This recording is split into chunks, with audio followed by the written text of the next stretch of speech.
I hope your Wednesday went well and all the.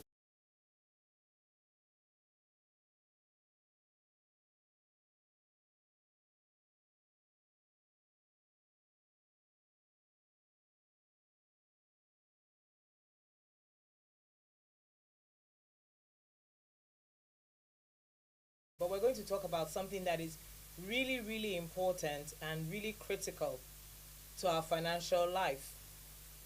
We're actually going to be talking about budgets and tracking. Budget and tracking. Now, the question is, what is a budget? We hear that word all the time, especially when the government is talking to us. Oh, the budget for the quarter, the fall budget, the mid-year budget, the mid-month. We keep hearing that word. What does it really mean? And really, what's our business with it? In the actual sense, we're all meant to have budgets, not just the government, for all of us. And so, to put a simple definition to it, I would say a budget is a plan that you write.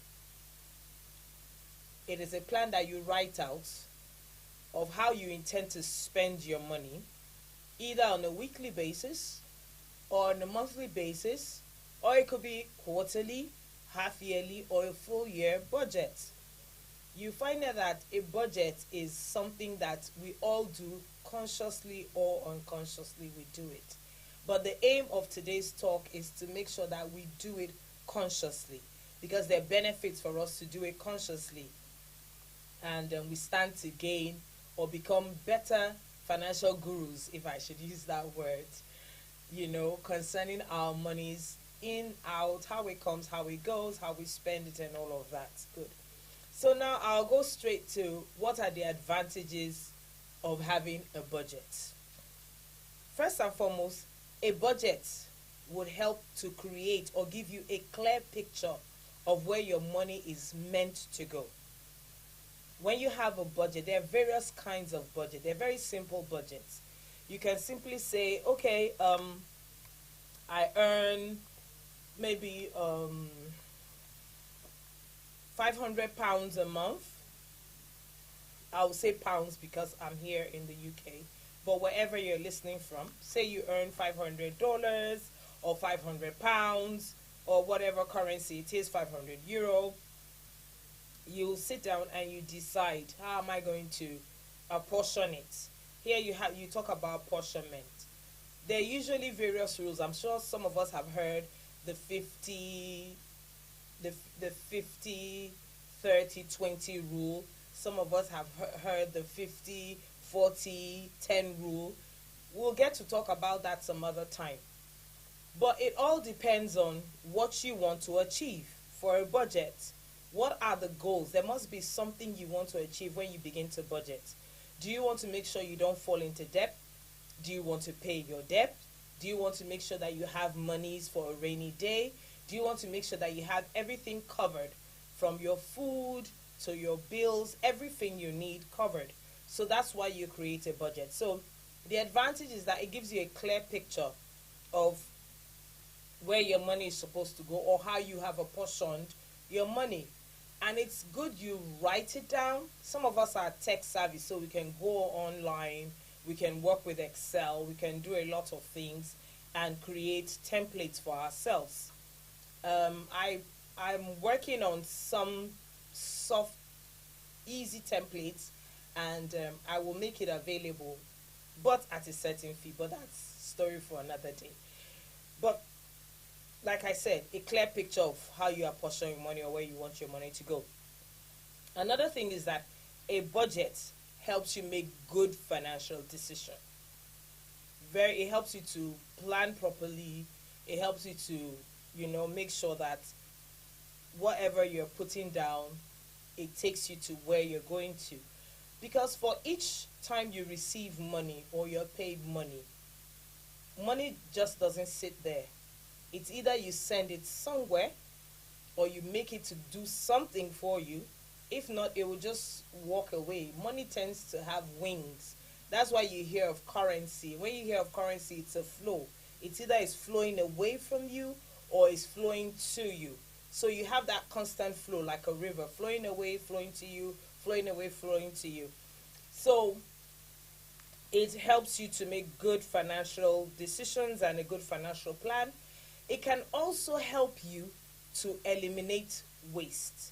I'm going to come back to that point because remember our topic today is budget and tracking. Budget and tracking. So when we talk about tracking, I'm going to talk more on eliminating waste. And then also with your budget, you're able to set out to create your goals. Say you want to go on holiday, probably Christmas holiday, you can create a budget, set up a budget that would accommodate your vacation, your holiday. Now, like I said, there are different ways to go about it. You could say, okay, I intend to have my vacation probably in the Alps or somewhere, and then I need X, Y, and Z. So you find yourself already planning, you understand, and creating room in your financial space to accommodate that. You're going to have to talk about getting your tickets, where you would stay, money for logistics, so many other things, expenses. You might have to pay for meals or entertainment while you're on holiday. So all that can be put nicely into your budget. And when you know how much it will cost you to do all of that, you can now effectively set aside funds for it and achieve your goals. And then also you find out that it gives you peace of mind. When you have your monies budgeted, you know each pocket where each thing should go to. It gives you peace of mind. You're not caught off guard. You find out that sometimes when some requests are made, you hear people say, oh, let me check if it's within budget.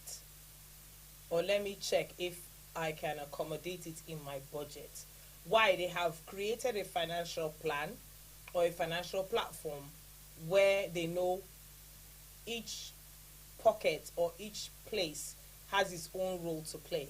So sometimes there are people who budget for miscellaneous, anything comes your way, or they budget for, I won't say emergency fund, but emergencies, contingencies, so to say. So they budget for that. But the good thing is that a budget actually, it gives you peace of mind. You're rested, oh, this is sorted out, this is all planned out, and I'm good to go. Now, for us to ensure that we are sticking to our budget, that's where we now have tracking. Tracking. Sometimes some of us create budgets that we don't even go back to see if we're on course or not. Oh, they said I should do a budget, maybe my banker or my financial advisor or my financial coach or somebody said I should do a budget. And so I've done a budget and that's it for the month or whatever, and you just don't go back to look at it. So that's where we talk about tracking. You need to track. Like working in a bank or some financial institutions or even the government or where have you, or every organization, you find out that every month they do a review. They do a performance review. I would use the bank. You do a performance review where you look at how you have fared against the budget that you created at the beginning of the year or the beginning of the financial year. You sit down, you look at it.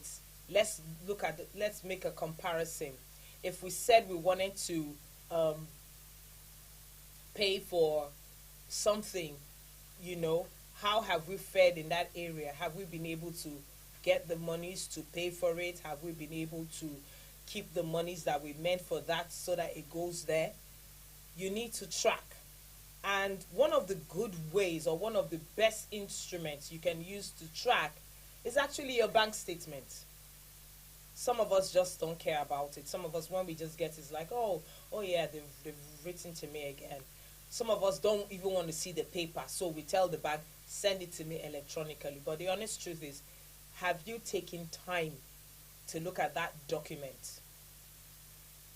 Your financial statement is one of the most important financial documents you can ever own. Sometimes you're going somewhere, you need certain things. Probably you want to take a loan or you want to get something. They would ask you for your financial statement, your bank statement. It's one of the most is a sensitive document, and is one of the most important things you can have, in your financial journey. So it is a very, very good way to track. It's a very good way to see if you're really on budget or not. Because when you look at your financial statements, you actually can see where you're wasting money. I will use the word where you are bleeding financially. You can see where, you haven't performed so well. You can see where you have had, remember the last time we talked about diversions? You can see where you have diverted. And sometimes you just realize, where has all my money gone? And then you sit down and you begin to write. You find out that that is also a good form of tracking. As a financial advisor, I tell people, sometimes we need to get to the very rudiment or elementary part of it. We agree we're in the digital and technological age, and AI is doing a lot of things for us, but sometimes the old-fashioned paper and pen does a lot for you. Now, to help you track effectively, I always recommend have a notebook with you. I always have notebooks all over the place. And it's one of the things I have in the pipeline to help us. Don't worry, very soon I'll do my product launch and we'll all enjoy it. Have a notebook where you record everything that you spend, most especially. You know what comes in at the beginning of the month or at the end of the month, or whenever you receive your income, or whenever you pay yourself as a business person. I'm not just speaking to those who receive salaries, especially for those of us who run our own businesses. Budgeting and tracking is so essential. It is compulsory. It is like the oxygen of your business. You understand? Because once you lose sight of how the money flow goes, it creates a problem for you. It's a lot of issue. So take a notebook, record everything. You buy bubble gum, record it. You top up your oyster, record it. You buy a bottle of water, record it. At the end of probably the week, you will be amazed at the different places that your money go. You buy a cup of coffee, record it. Don't be, oh, it's just food. Oh, yes, it's food, but record it. That is tracking your funds. Some years back, we advised a young lady to do the same thing. And she came back and she was like, oh my goodness. That she didn't know she was wasting money in a particular area. And it was like a 360 turnaround for her concerning her finances. And I recall working with a young lady some years back, and she went on a particular show and she won a large sum of money. And at the time she was engaging, or I was working with her, all that money was gone. Totally gone. And it was like, how did you spend it? And she was like, she can't say how she spent all of that. So we went on the exercise of write it down as much as you can remember. And at the end of the day, when she wrote it down, we found out that what she actually spent for herself was not up to 5% of the total amount. It was distributions here. People felt, oh, she had money now. They came to her to solve the problem. But at the end of the day, the young lady was in debt. She didn't know how to pay her bills. She had student loans piled up on her. Everything was just out of sync. And with that, we had to replan, re-strategize, create a budget, and look for ways to fund, what she had put down in her budget or her plan. And so you can also ask the bank if you don't want paper around you, you don't want it littered around you. I prefer paper because I can use my pen and mark it off, and really analyze everything. Some people get it electronically. It's still a good way. Sit down and look at it. If you use your checkbook, your check stubs is a very good way of tracking. For each time you write a check, you have to um, indicate in the stub of the check. That's in the corner of your checkbook, the little way you tear it off. That other part is the stub, and it is advisable that you put the date, put the amount, who or where the check went to, and you keep it. It's also a good way of tracking to see what is going on concerning your finances. Another way you can also track, apart from having your statement, which actually is it's a picture, it's a snapshot, just like I'm sitting here and I take a photograph of myself, and I can go back and look at the picture, and I can tell, oh, how am I looking in this picture? Do I look good? Oh, I was wearing a pink jacket and a black dress. It's the same thing you can do with your finances concerning a statement, in whatever form. It is actually a financial picture or a snapshot of a particular time in your financial journey. Now, like I was saying, you can, apart from the bank statement, there's something you can also do. Like some people say, oh, I don't want SMS alerts, I don't want any of those things. It's a good way to keep track. After you made an expense, you get your SMS alerts, or you get your e-alerts, whatever way you want it to come to you. For me, when I hear the alerts, it's like a wake-up call. Sweetheart, this money that you spent, be sure that it's either you're replacing it or it is for a good cause. Sometimes you realize, oh my goodness, is this what I have spent my money for? When you begin to see the alert, and then sometimes you've paid for something or you've subscribed something and it comes. It actually brings you into check to be sure you're on course. And that's when you realize, I don't need to pay for this. I really don't need to pay for this.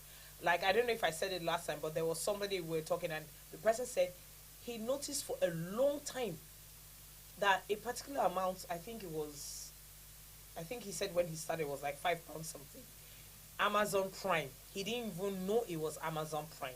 And every month they will come for the £8. It's now, I think, £8. They will come for the £8. And he didn't know what it was until, we started talking about what Amazon Prime is and all. He was like, oh, is that what it is? And as far back as he can remember, long ago, they've been taking that money, and he doesn't even buy anything online. And I told him, I said, it's either one of the two. It's either you stop it, or you make sure you buy things so that you enjoy the benefit of being on Amazon Prime. So sometimes you don't cut off everything. You weigh the pros and the cons. So now, back to the SMS alerts and things like that. And another thing that you can also do, you can speak to your bank. Like I spoke to my bank and I told them, for a particular account, I told them, I said, I do not want SMS alerts on them. You can don't send me an e-statement, send me a physical statement, because I want to keep those records for very, very many reasons. And also let me know if I go below a particular threshold, and if I go above a particular threshold, I would want to know what it is. And they do that all the time. When I go below a particular threshold, they let me know, they alert me, because the account was set up for a special reason. So I know I need to do something about it. And when it goes above, it triggers my interest. Where did this money come from? What is it for? And it helps me to plan accordingly. So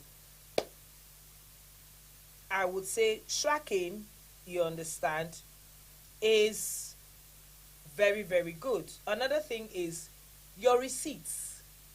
Some of us don't like those little incy-wissy bits of paper. I'm somebody who I keep my receipts. I always ask for my receipts, no matter what it is that I buy. It's not, I think, from habits, and also having the ability to negotiate. You might want to return something, keep the receipt. You might want to sit down and really look at what is going on. You find that I remember making a purchase some time ago, not here, somewhere, and when I got the receipt, I was amazed to see. I couldn't understand what, the narrations were on the receipt, so I had to go back to understand what all of that meant, and at the end of the day, I realized some narrations were put there that didn't concern me, and at the end of the day, I might just end up being billed for what I don't want and what I didn't pay for. So it's good you keep your receipts. Oh, how can you keep the receipts? How do you do that? You can get a folder, get a binder. You have these plastic slips that you can just put them in, and you can also have them filed chronologically. That's according to dates. You could have the one for January, the one for February. That's for those of us who like to keep records in that way. For some, you can open an Excel sheet and throw in, the amounts on the receipts, and then you can dispose of the receipts. But the most important thing, that you have kept the information that was on the receipts. We used to do that a lot for some of I used to do that, or we used to do that, because myself and a group of other people, we used to do that a lot for some of our clients, helping them out. And so when we have the receipts on when purchases are made, we throw it out on an Excel sheet, and it helps to sum up what has been spent for the week. And then we can now dispose of the receipts so that it doesn't clutter or create a mess all around. So you find out that those are certain ways that you can track your income. Like I said, today we're not going to speak for long, but I just wanted us to have a very basic idea of what a budget is. We've said what a budget is. It is simply a plan of you writing out how you intend to spend your money. We've talked about the advantages of a budget. Now the question is, you want to ask, are there disadvantages of a budget? Technically, I would say no. There's nothing wrong in planning. In fact, when you plan, it saves you a whole load of headache. It saves you a lot of issues. It keeps you rested. You have peace of mind. And remember last week when we were talking about the blueprint of reward, and I said you should learn to say no. You find out that with a budget is a good way to help you to say no. Like I was saying when I was talking initially, you hear people say when you ask for money or you ask for things, they say, okay, can I put it in next month's budget? They have just nicely told you no. So if you're persistent enough, you can come back the next month and make your request. And some of us parents, we do that. Your parents or you tell your children, oh, it's not in this month's budget, let's look at it for next time. Or it's not in this week's budget, let's look at it for next time, or let's plan towards it. So it's a good way to say no. It's a good way to keep yourself in check. And sometimes you find out that when people know that you're somebody who sticks to a budget, they don't really, not that you're chasing them away, but they're very conscious and they respect the fact that you keep to a budget. And so they go along with you. And you're actually teaching somebody how to keep his or her funds, or how to stay on track with his or her money. So just to quickly run through the advantages. One, it gives a clear picture of where your money is meant to go. That is apportioning your funds where it should be apportioned to. It helps to eliminate waste. We've talked about that. Looking at tracking, it helps you to close those taps that are pouring out money where it shouldn't. It helps you to make a good financial plan and good financial decision. It helps you to get to your specified goals and targets once you have a budget. And it gives you peace of mind. Now, always remember that your financial picture, your statement, your SMS alerts, your e-alerts, whatever it is a picture, a snapshot of where you are or what you look like financially. So I hope we've learned something today. And when I come your way again next week, my name is Gladys. And please do share these YouTube chats. I call them chit chats. And I'm going to have a larger forum where we can talk in depth, concerning finances, financial planning, and everything like that. The money habits, we're going to invite people who can come up. When that time comes, we're going to announce it on the platform so we can all come in and have, join the webinar or a Zoom call. Oh, anyway, I'll let you know what I decide. But until I come your way again next week, do remain financially strong, plan, budget, and have a good week. Bye.